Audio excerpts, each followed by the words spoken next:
ॐ स्थापकाय च धर्मस्य सर्वधर्मस्वरूपिणे अवतारवरिष्ठाय रामकृष्णाय ते नमः। जननीं शारदां देवीं रामकृष्णं जगद्गुरुं पादपद्मे तयो श्रित्वा प्रणमामि मुहुर्मुहुः। नमस्तेऽतिराजाय विवेकानन्दसूरये सच्चित्सुखस्वरूपाय स्वामिने तापहारिणे। हम लोग चर्चा कर रहे थे भगवान श्री राम कृष्ण देव की दिव्य लीला के बारे में। उसमें अब हम चर्चा करेंगे भगवान श्री राम कृष्ण देव जब पूजन करते थे उसके बारे में। तब उनकी अवस्था कैसी थी उसका वर्णन श्रीमद् स्वामी शारदानंद जी महाराज ने बहुत सुंदर तरीके से किया है। तो कहते हैं, हृदय राम का कहना था कि इस प्रकार गीत गाते हुए, हम पहले ही देख चुके हैं कि जब श्री राम कृष्ण देव माँ काली भवतारिणी के सामने खड़े होकर जब गीत गाते थे, भजन गाते थे, तो क्या होता था? दोनों नेत्रों के आंसुओं से उनका वक्षस्थल प्लावित हो जाता था। और जब वे पूजन किया करते थे उस समय इतने तन्मय हो जाते थे कि पूजन के स्थल पर किसी के आने तथा समीप में खड़े होकर वार्तालाप करने का कोई शब्द उनके कानों तक नहीं पहुंचता था। इतने तन्मय हो जाते थे कि पता ही नहीं चलता था कि कोई आया गया, कोई शब्द हुआ, कुछ भी पता नहीं चलता था उनको। श्री राम कृष्ण देव कहते थे कि अंगन्यास, करन्यास आदि पूजन के अंगों को संपन्न करने के समय वे वास्तव में उन मंत्रों वर्णों को अपने शरीर में, अब जब पूजा करते हैं तो अंगन्यास और करन्यास करना पड़ता है, उसमें उसके कुछ विशेष मंत्र हैं। जब उस मंत्र का वो उच्चारण करते थे तब उस मंत्रों को अपने शरीर में उज्ज्वल रूप से सन्निविष्ट दिखा करते थे। उनको यह स्पष्ट रूप से दिखाई देता था कि सर्पाकृति कुंडलिनी शक्ति सुषुम्ना मार्ग से सहस्रार में पहुंच रही है। ये भी उनको अनुभव होता था कि कुंडलिनी शक्ति जागृत होकर वो सहस्रार में पहुंच रही है। और शरीर के जिस जिस अंश को वह त्याग रही है वे अंश एक साथ निष्पन्द, शून्य तथा मृतवत हो जा रहे हैं। कि कुंडलिनी शक्ति मूलाधार से जब ऊपर की तरफ जा रही है तब श्री राम कृष्ण देव का जहाँ जहाँ से वो पास हो रही है, पसार हो रही है, वो स्थान, वो अंग निष्पन्द, शून्य तथा मृतवत प्रतीत हो रहे थे। साथ ही पूजा पद्धति के अनुसार जिस समय वे रम इति जलधारया वह्नि प्राकारम विचिन्त्य, ये एक मंत्र है, उस मंत्र का जब वो उच्चारण करते थे तो क्या होता था? उसका अर्थ क्या है? अर्थात रम इति मंत्र वर्ण का उच्चारण कर पुजारी अपने चारों ओर जल छिटक कर, जब पूजा करने बैठते हैं पुजारी तब रम मंत्र से जल का छिट्टा लगाकर चारों ओर वो छिटकते हैं जल को। फिर क्या चिंतन करते हैं? यह चिंतन करे कि मानो अग्नि की दीवार द्वारा पूजन का स्थान गिरा हुआ है। क्यों? क्योंकि जब पूजन करने बैठते हैं पुजारी तो चारों ओर अग्नि की विशाल दीवार खड़ी हो जाती है। इसके कारण बाह्य कोई भी विपत्ति या अवधान न आए, इस कारण इस प्रकार का जल छिड़कना पड़ता है। तो कहते हैं अग्नि की दीवार द्वारा पूजन का स्थान गिरा हुआ है एवं तदर्थ किसी प्रकार का विघ्न वहाँ प्रवेश नहीं कर पा रहा है, कि कोई भी विघ्न न आए वहाँ पे, इस उद्देश्य से वो किया जाता है। इत्यादि शब्दों का जब वे उच्चारण करते थे, कौन? श्री राम कृष्ण देव उच्चारण करते थे, उस समय उन्हें यह स्पष्ट दिखाई पड़ता था कि उनके चारों ओर सतजिह्वा विस्तार कर अग्नि की अगम्य दीवाल विद्यमान है। उनको अनुभव होता था कि चारों ओर सतजिह्वा जो अग्नि है उसकी दीवाल प्रज्वलित हो गई है, तथा सर्व प्रकार के विघ्नों से पूजन स्थल की वह पूर्णतया रक्षा कर रही है। कि जब श्री रामकृष्ण देव पूजन करते हैं तो कोई विघ्न न आए, तो इस प्रकार अग्निदेव खुद उनकी रक्षा करते थे।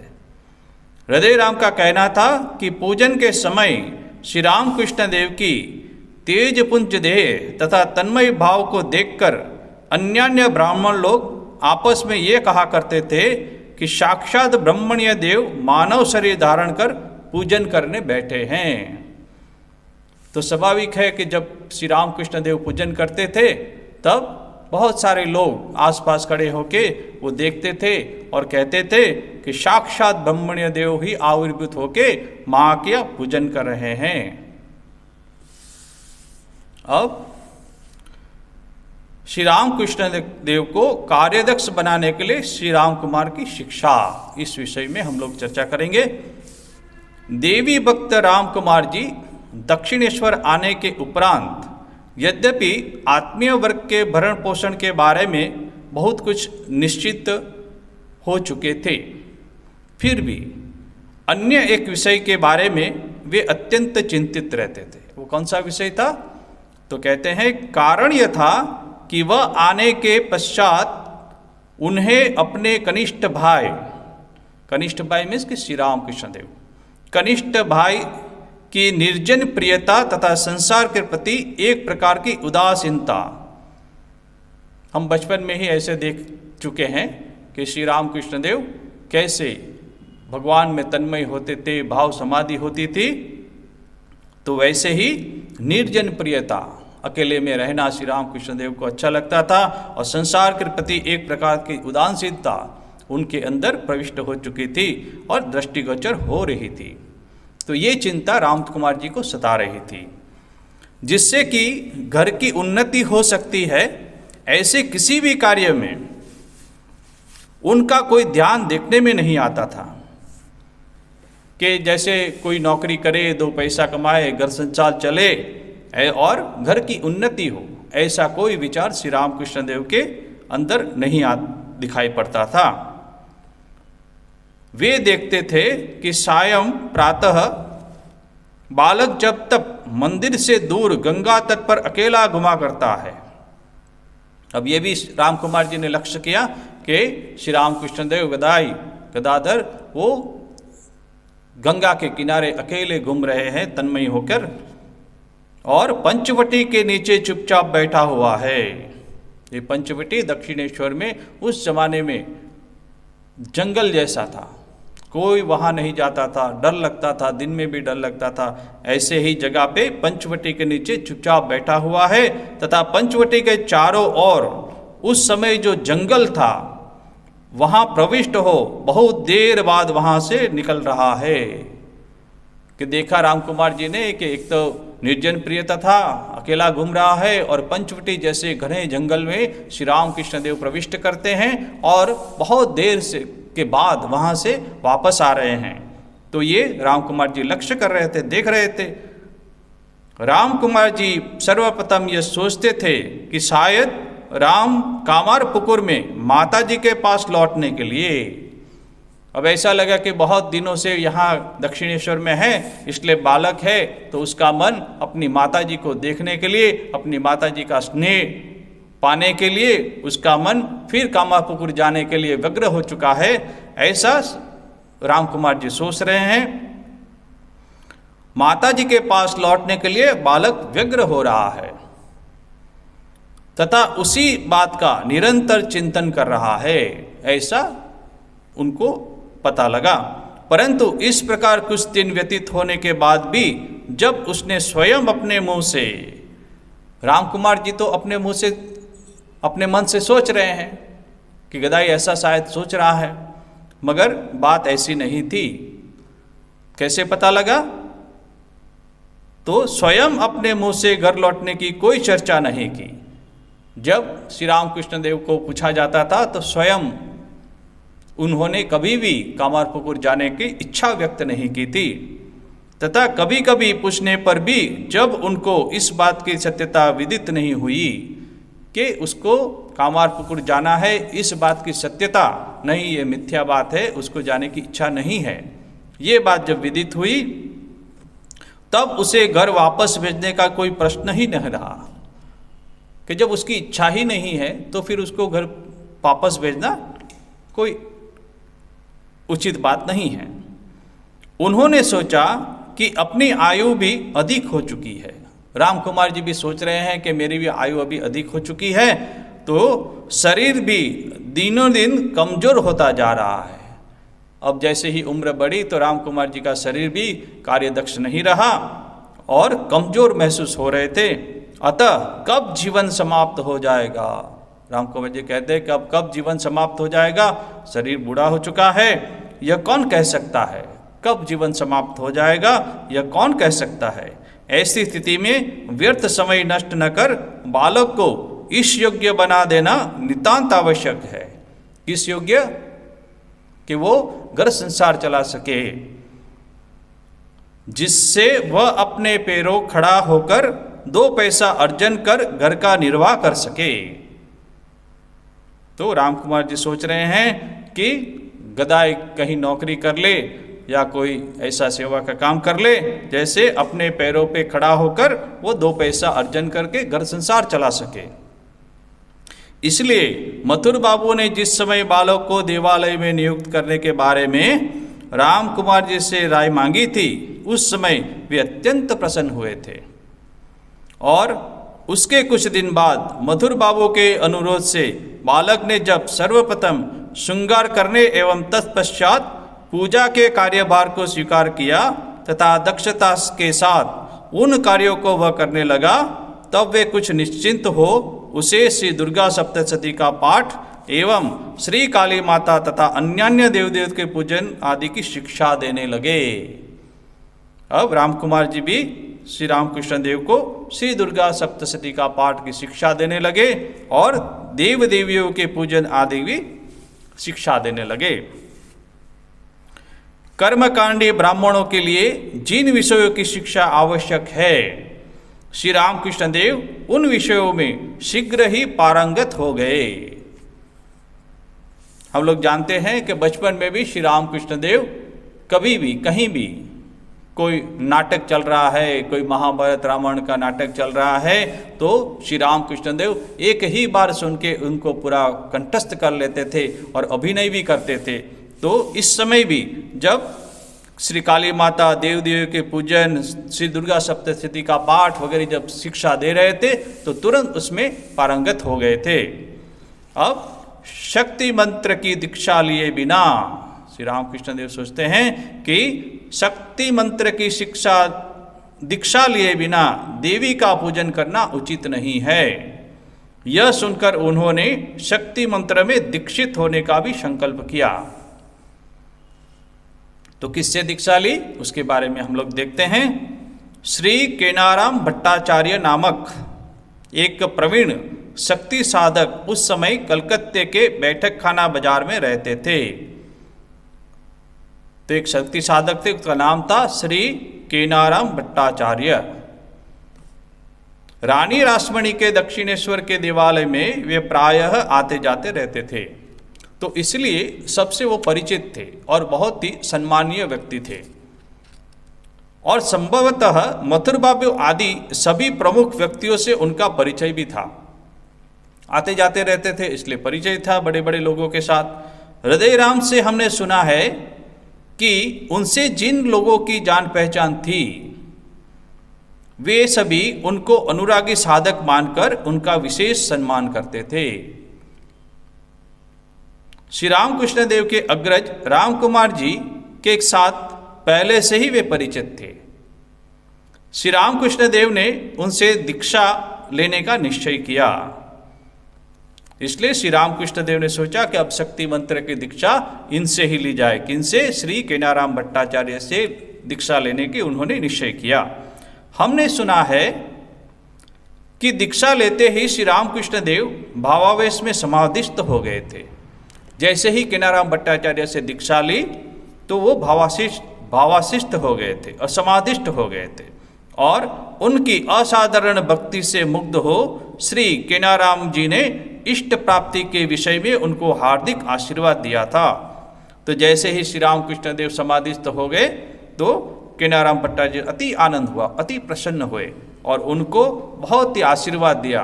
किसका आशीर्वाद? बोले इसी जन्म में उनको इष्ट प्राप्ति हो, भगवान दर्शन हो, ऐसे आशीर्वाद दिए। अब चलते हैं आगे। राम कुमार जी तब से चाहे शारीरिक अस्वस्थता के कारण हो अथवा श्री रामकृष्ण देव को उस कार्य में अभ्यस्त कराने के लिए हो। अब पहले ही हम देख चुके हैं कि राम कुमार जी की उम्र ज़्यादा हो गई थी और वो शारीरिक अस्वस्थता भी महसूस कर रहे थे, इसलिए स्वल्प परिश्रम साध्य श्री राधा गोविंद जी की सेवा पूजा स्वयं करने लगे और श्री काली माता का पूजन कार्य श्री रामकृष्ण देव के द्वारा संपन्न कराने लगे। तो काली माता का जो पूजन कार्य है वो श्री रामकृष्ण देव को दे दिया। मथुर बाबू ने इस बात को सुनकर तथा यह जानकर कि देवी के पूजन कार्य में श्री रामकृष्ण देव दक्ष हो चुके हैं, विष्णु मंदिर में स्थायी रूप से पूजा करने के लिए राम कुमार जी से अनुरोध किया। अतः तभी से श्री रामकृष्ण देव काली मंदिर में सेवा पूजा करने लगे। वृद्ध राम कुमार जी का शरीर कमजोर था और काली मंदिर के अत्यधिक कार्यभार को संभालना उनके लिए संभव नहीं था। यही सोचकर मथुर बाबू ने इस प्रकार पुजारियों में कार्य वितरण किया था। इस व्यवस्था से राम कुमार जी भी बड़े आनंदित हुए तथा छोटे भाई को देवी की सेवा पूजा यथावत संपन्न करने की शिक्षा प्रदान कर निश्चिंत हो गए। इसके कुछ दिन बाद मथुर बाबू से कहकर उन्होंने हृदय राम को श्री राधा गोविंद जी की पूजा में नियुक्त किया एवं स्वयं अवकाश लेकर कुछ दिन के लिए घर लौटने की व्यवस्था करने लगे। अब राम कुमार जी ने देखा कि श्री रामकृष्ण देव काली माता की पूजा में निपुण हो चुके हैं। मथुर बाबू को भी उसको पता लगा तो बहुत आनंदित हुए और श्री राधा गोविंद जी की पूजा में हृदय राम को नियुक्त किया। ऐसी संपूर्ण व्यवस्था हो गई, तब वो निश्चिंत हो गए और उन्होंने सोचा कि कुछ दिन घर जाके आऊं। किंतु राम कुमार जी के लिए घर जाना संभव न हो सका। क्यों? तो घर वापस जाने की तैयारी करते कलकत्ते के उत्तर दिशा में श्यामनगर मुलाजोड़ नामक स्थान पर कार्यवश उन्हें 2-4 दिन के लिए जाना पड़ा। अब घर जाने की तैयारी कर रहे हैं, मगर अचानक ऐसा कोई कार्य आ गया तो श्यामनगर मुलाजोड़ नामक एक स्थान में उनको कुछ दिन के लिए रुकना पड़ा। वहीं अचानक उनका निधन हो गया।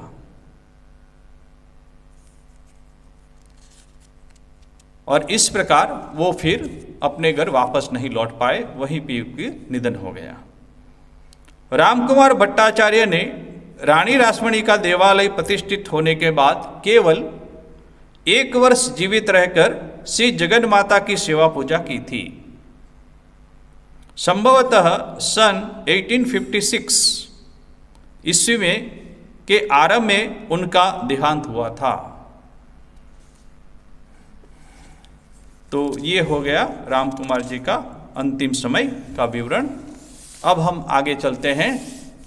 व्याकुलता और प्रथम दर्शन, ये एक नया अध्याय शुरू कर रहे हैं श्रीमद स्वामी शारदानंद जी महाराज। व्याकुलता और प्रथम दर्शन, उसमें हम लोग चर्चा करते हैं, देखते हैं क्या लिखते हैं। अति अल्प आयु में श्री रामकृष्ण देव के पिताजी का देहांत हो गया था, इसलिए बाल्य अवस्था से ही जननी चंद्रमणि तथा अग्रज रामकुमार जी की स्नेहपूर्ण देखरेख में उनका लालन पालन हुआ था। ये हम लोग श्री रामकृष्ण देव की जब बाल्य लीला का चिंतन कर रहे थे तब हमने इस बातों की चर्चा की थी। राम कुमार जी श्री रामकृष्ण देव से 31 वर्ष बड़े थे, अतः श्री रामकृष्ण देव की पितृभक्ति का कुछ अंश संभवतः उनको प्राप्त हुआ था। पितृतुल्य अग्रज का अचानक निधन हो जाने के कारण श्री रामकृष्ण देव अत्यंत व्यथित हुए थे। स्वाभाविक है कि बचपन से पिता का तो साया नहीं था सिर पे, मगर राम कुमार जी का जो स्नेह मिला था और उसके कारण जब राम कुमार जी का निधन हुआ तो श्री रामकृष्ण देव को अत्यंत कष्ट हुआ था, अत्यंत दुख हुआ था और अत्यंत व्यथित हुए थे वो।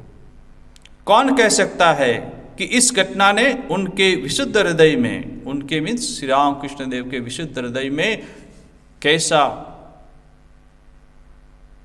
विशुद्ध हृदय में संसार की अनित्यता की धारणा को दृढ़ बनाकर, जो संसार की अनित्यता की धारणा उनके श्री रामकृष्ण देव में दृढ़ हुई थी और उनके वैराग्य नल को प्रज्वलित कर दिया हो, तो वैराग्य त्याग की भावना भी उनके अंदर प्रज्वलित हुई थी। यह देखा जाता है कि उस समय से वे जगत माता के पूजन में विशेष रूप से चित्त संलग्न कर, अब पहले से ही निर्जन प्रियता थी और उसमें भी राम कुमार जी का निधन हो गया, तो उसके कारण उनके मन में जो दुख उत्पन्न हुआ, तो इस कारण जगन माता की पूजा में उनका मन विशेष रूप से संलग्न होने लगा। यह जानने के निमित्त के मानव उनके दर्शन से वास्तव में कृतार्थ होता है या नहीं, अब श्री रामकृष्ण देव को श्री जगन माता के दर्शन के लिए व्याकुलता उत्पन्न हुई। मानव उनके दर्शन से वास्तव में कृतार्थ होता है या नहीं, अत्यंत व्याकुल हो उठे थे। अब माँ के दर्शन के लिए श्री रामकृष्ण देव का मन व्याकुल हो उठा था। पूजन करते करते, पूजन के उपरांत वे मंदिर में श्री जगन माता के समीप बैठकर तन्मयता के साथ पूरा दिन व्यतीत कर दिया करते थे एवं राम प्रसाद, कमलाकांत आदि भक्तों के द्वारा रचित पदों को देवी के सम्मुख गाकर पूरे दिन, जैसे ही पूजा खत्म हो जाती थी तो श्री रामकृष्ण देव माँ काली के सामने बैठ कर भजन गाते थे और पूरा दिन व्यतीत करते थे। किसके भजन? तो बोले राम प्रसाद, कमलाकांत आदि भक्तों के भजन गाते थे। उनको सुनाते हुए प्रेम विह्वल तथा आत्मविश्रुत हो जाते थे। इतने प्रेम से वो गाते थे, आंखों से अश्रुधारा बहती थी, वक्षस्थल भीगा हो जाता था। ऐसे करे पूरे दिन व्यतीत करते थे और खुद की विस्मृति, आत्मविस्मृति, कभी कभी भाव समाधि हो जाती थी। ऐसे करके वो समय बिताने लगे। व्यर्थ के वार्तालाप में वे एक क्षण भी नहीं नष्ट करते थे। सिर्फ माँ के बारे में ही भजन करना, चिंतन करना, कोई भी बातें, व्यर्थ के बातें वो नहीं करते थे। बोलते थे एक क्षण भी वो नष्ट नहीं करते थे, सिर्फ माँ माँ माँ। तथा रात्रि में मंदिर का दरवाजा बंद हो जाने पर लोगों के संग को त्याग कर, अब जैसे ही रात्रि का दरवाजा बंद हो गया, माँ का शयन हो गया, अब बहुत सारे लोग आसपास होते थे, किंतु श्री रामकृष्ण देव वो लोगों का संग त्याग कर कहाँ जाते थे? त्याग कर पंचवटी के निकटवर्ती जंगल में प्रविष्ट हो। वहाँ जो पंचवटी का स्थान है वो जंगल जैसा था, जंगल ही था, बहुत अंधेरा था। ऐसी जगह पे निर्जन स्थान में श्री रामकृष्ण देव चले जाते थे। तो क्या करते थे? वहाँ जाके प्रविष्ट हो जगन माता के चिंतन में अपना समय बिताया करते थे।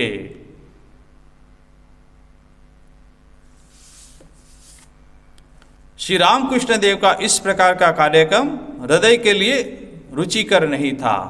अब हृदय राम जो है वो ये सब देखा करते थे कि श्री रामकृष्ण देव कहाँ जाते हैं, क्या करते हैं, तो उसको ये सब अच्छा नहीं लगा।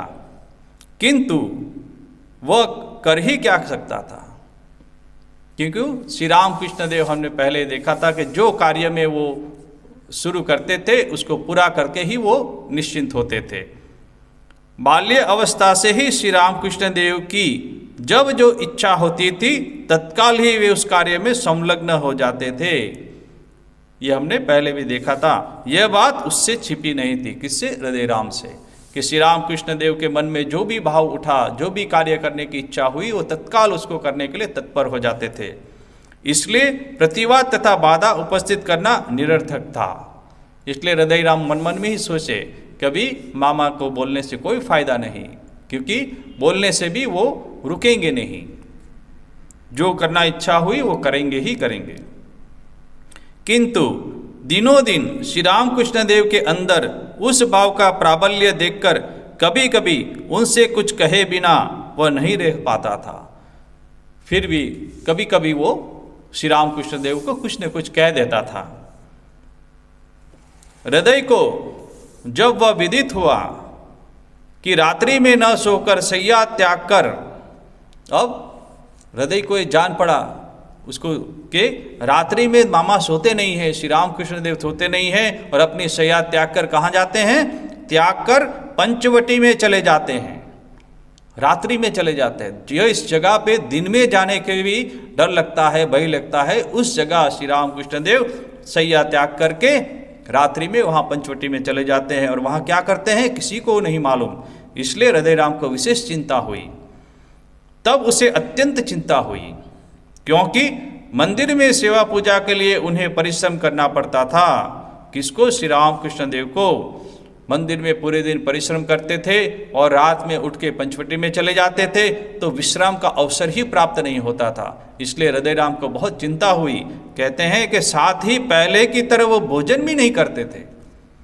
अब इतना कार्य का भार, विश्राम नहीं है और भोजन भी अति अल्प करते हैं श्री रामकृष्ण देव। तो ऐसी स्थिति में रात्रि में विश्राम न करने पर उनके स्वास्थ्य में हानि होने की संभावना थी। अब दिन में इतना कार्य, भोजन अल्प, और उसमें भी रात्रि में यदि विश्राम श्री रामकृष्ण देव नहीं करेंगे तो उसके स्वास्थ्य में हानि होने की संभावना थी। तो इसकी चिंता हृदय राम को बहुत दिनों से सता रही थी। अतः हृदय ने इस बारे में पूरा पता लगाकर उसका यथासाध्य प्रतिकार करने का निश्चय किया। अब हृदय राम भी नहीं रह पाए, बोले कि नहीं, अभी तो इसका प्रतिकार करना ही पड़ेगा कि रात को उठ के पंचवटी में जाना मामा के लिए उचित नहीं है। ये उन्होंने मनोमन ठान लिया।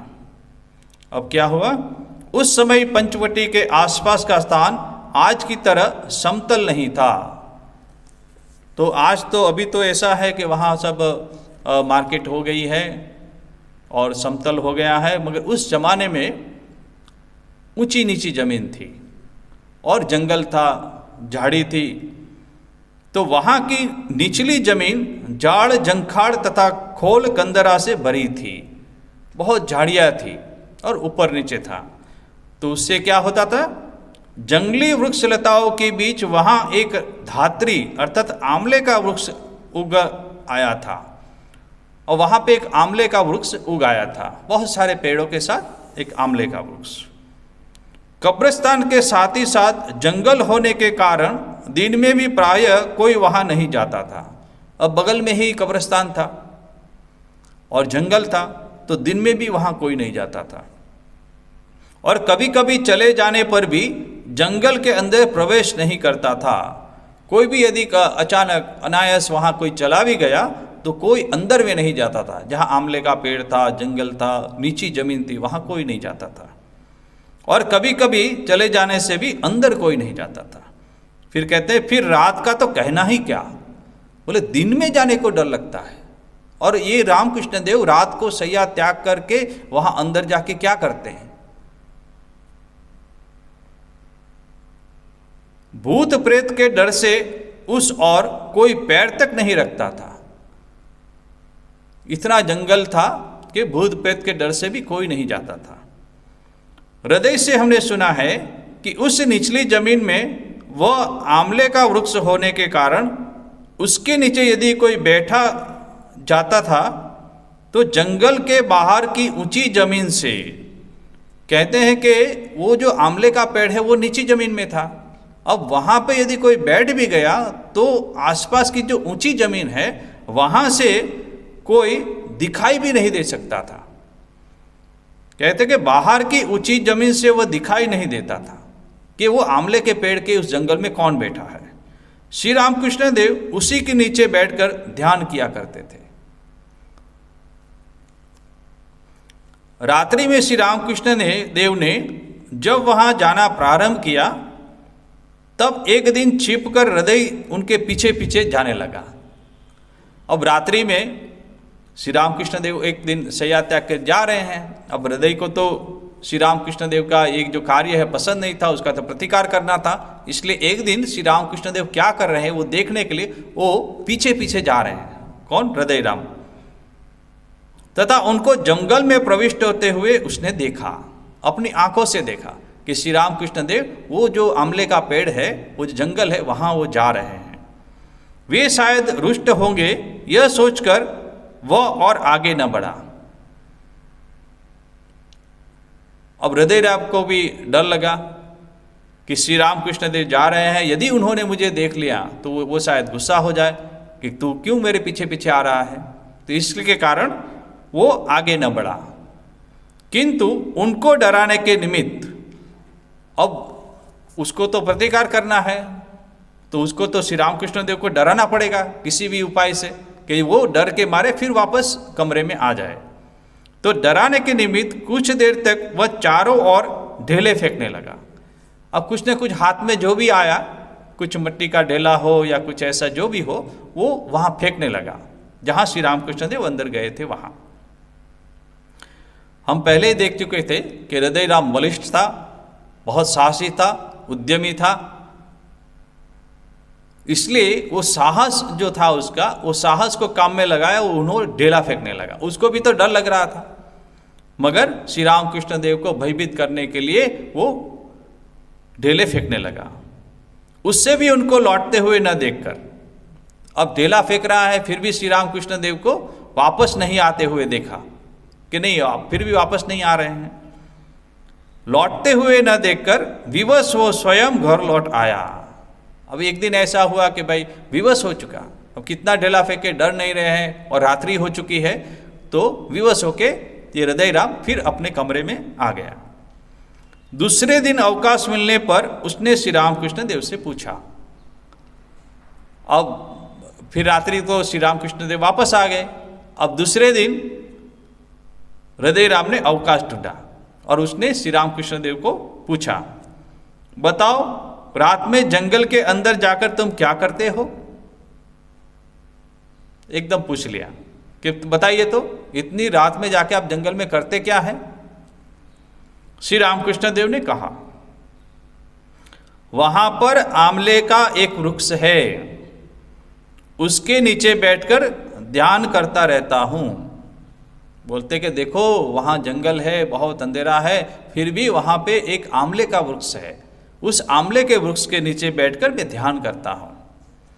शास्त्र में कहा गया है कि आंवले के वृक्ष के नीचे बैठकर, बोले हृदय, शास्त्रों में ऐसा लिखा है कि जो आंवले के वृक्ष के नीचे बैठकर जो जिस कामना से ध्यान करता है उसकी वह कामना पूर्ण होती है। तो आंवले के वृक्ष के नीचे बैठ के जो भी कामना हो, जो भी इच्छा हो, और उस इच्छा से जो आंवले के पेड़ के नीचे बैठता है, ध्यान करता है, तो उसकी कामना इच्छा पूर्ण होती है। तो ऐसा श्री रामकृष्ण देव ने उत्तर दिया। अब दूसरी घटना है। इस घटना के बाद कुछ दिन तक श्री रामकृष्ण देव तब उस आंवले के वृक्ष के नीचे ध्यान करने बैठते थे। तब बीच बीच में ढेले आदि आने, अब फिर गए श्री रामकृष्ण देव और फिर देखा कि कोई ढेला फेंक रहा है, कोई व्यवधान उत्पन्न कर रहा है, कोई डराने की कोशिश कर रहा है, भयभीत करने की कोशिश कर रहा है। तो ढेले आदि आने तथा नाना प्रकार के उपद्रव होने लगे। ये सब हृदय के ही कार्य है। यह जानकर भी उन्होंने उससे कुछ नहीं कहा। श्री रामकृष्ण देव जानते थे कि ये जो आवाज हो रही है, जो भयभीत करने का जो आवाज हो रही है, वो सब हृदय का ही कार्य है। फिर भी श्री रामकृष्ण देव चुप रहे, उसको कुछ नहीं कहा। किंतु उनको डराकर वहां जाने से उन्हें रोकने में वह असमर्थ हो निश्चिंत न हो सका। फिर भी हृदय राम निश्चिंत नहीं हुआ, डराया, सब कुछ किया, फिर भी उसको रोकने की कोशिश कर रहा है। एक दिन श्री रामकृष्ण के वहाँ जाने के कुछ देर बाद चुपचाप उस जंगल में प्रविष्ट होकर उसने दूर से देखा। अब एक बार तो उसने साहस किया कि श्री रामकृष्ण देव जहाँ उस आंवले के पेड़ के नीचे जाते थे तो थोड़ी दूर अंदर जाके उन्होंने श्री रामकृष्ण देव को देखा। और क्या देखा? अपने पहने का वस्त्र तथा यज्ञोपवीत को त्याग कर, देख रहा है हृदय दूर से खड़ा होकर कि श्री रामकृष्ण देव क्या कर रहे हैं, अपने पहनने का जो वस्त्र है और यज्ञोपवीत जो है उसको त्याग कर आनंद पूर्वक बैठे हुए ध्यान में मग्न है। बोले निर्वस्त्र श्री रामकृष्ण देव हो गए और जो यज्ञोपवीत था उसका भी त्याग कर दिया और आनंद पूर्वक, बोलते आनंद पूर्वक बैठे हुए ध्यान में मग्न है, ध्यान कर रहे हैं श्री रामकृष्ण देव। यह देखकर यह सोचने लगा, कौन? हृदय राम, मामा जी क्या पागल हो गए हैं? वहीं पे खड़े होके सोचने लगे, मामा जी क्या पागल हो गए हैं? बोले क्यों? बोले अरे ध्यान करना है तो करे, मगर वस्त्र का त्याग क्यों करे, यज्ञोपवीत का त्याग क्यों करे, ऐसे ही ध्यान करे। तो ऐसे मन में वो सोच रहा है हृदय राम। इस प्रकार का आचरण तो पागल के लिए ही संभव है। ध्यान करना हो करो, किंतु नग्न होने की क्या आवश्यकता है? यह सोचकर सहसा वो उनके समक्ष उपस्थित हुआ तथा उनको संबोधन कहने लगा। यह क्या हो रहा है? यज्ञोपवीत तथा वस्त्रों को त्याग कर नंगे क्यों बैठे हो? वो सहसा उसके सामने आ गया और श्री रामकृष्ण देव वहीं बैठे हैं। तो पूछ लिया,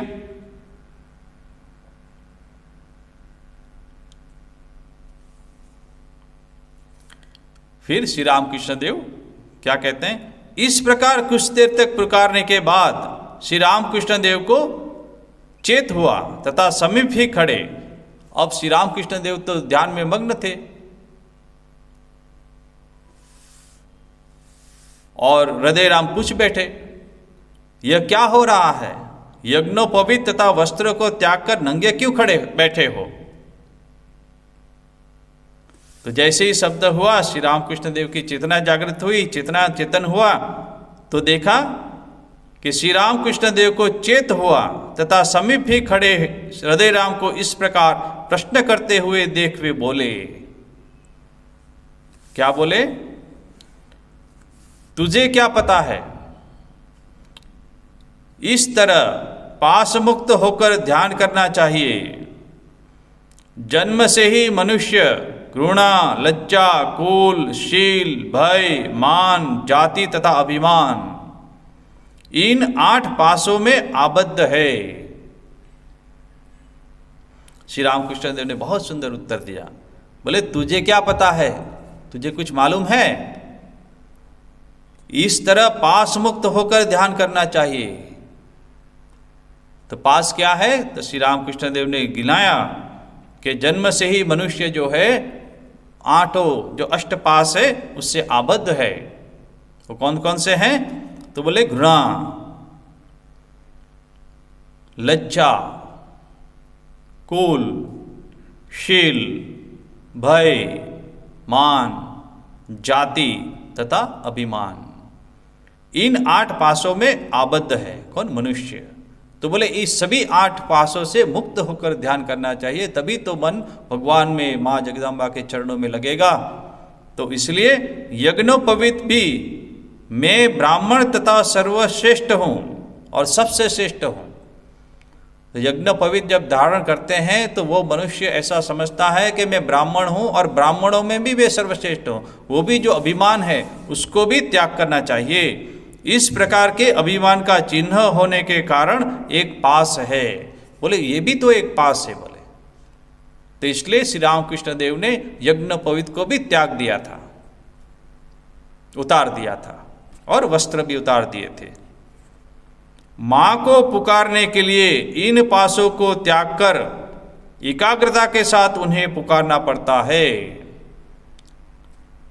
बोले माँ को पुकारने जाओगे तो जितने भी पास है उसको त्याग कर संपूर्ण एकाग्रता के द्वारा माँ के श्री चरणों में मन को लगाना पड़ता है। इसलिए मैंने इन्हें उतार रखा है। यदि यज्ञोपवीत पहन के वस्त्र पहन के यदि ध्यान करता तो वो ब्राह्मण, जो उच्च कुल का जब ब्राह्मण का अभिमान रहते हुए मेरा मन संपूर्ण रूप से 100% वो मन माँ जगदम्बा के चरणों में नहीं रहता, इसलिए मैंने उसको त्याग दिया है। ध्यान करने के पश्चात लौटते समय पुनः धारण कर लूँगा। बोले मेरा जब ध्यान हो जाएगा तब फिर जब उठूँगा, जब मेरे कमरे में लौटूँगा तब उसको पुनः मैं धारण कर लूँगा, पुनः पहन लूँगा। मगर जब माँ भवतारी के चरणों में मुझे मन लगाना है तो मुझे उसको त्याग करना चाहिए, तब वो माँ का दर्शन मिलेगा। इस उद्देश्य मैंने ये सब त्याग दिया है। इससे पूर्व हृदय ने ऐसी बात कभी नहीं सुनी थी। हृदय ने कभी नहीं ऐसा सुना था कि ऐसा भी कभी होता है। इसलिए वो अवाक रह गया तथा निरुत्तर हो वहां से चल दिया।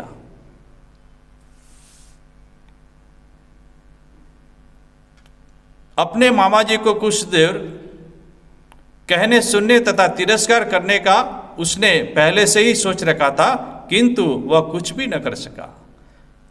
हृदयराम ने पहले ही सोचा था कि नहीं, मामा को मैं ये कहूँगा, मैं वो कहूँगा।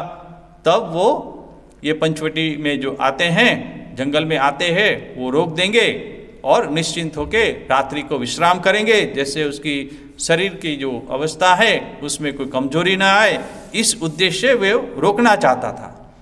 ये सब उन्होंने, हृदयराम ने मनोमन सोचा था। मगर श्री रामकृष्ण देव के ऐसे उत्तर से वो निरुत्तर हो गया और चुपचाप अपने घर लौट गया, अपने कमरे में लौट गया और कुछ नहीं कह सका। अभी समय हो गया है। फिर ऐसी ही बहुत सारी बातें श्री रामकृष्ण देव की दिव्य लीला के चिंतन करते करते हम श्री रामकृष्ण देव को प्रार्थना करते हैं कि हमारा मन उनके श्री श्री चरणों में लगे, उनको श्रद्धा, भक्ति, विश्वास, शरणागति ये सब प्राप्त हो और हमारा जो मनुष्य जीवन जो है वो धन्य हो जाए। ऐसी प्रार्थना के साथ आज का जो पाठ समाप्त करते हैं। अगले शनिवार फिर दूसरे ऐसे ही बातों को, प्रसंगों को हम देखेंगे।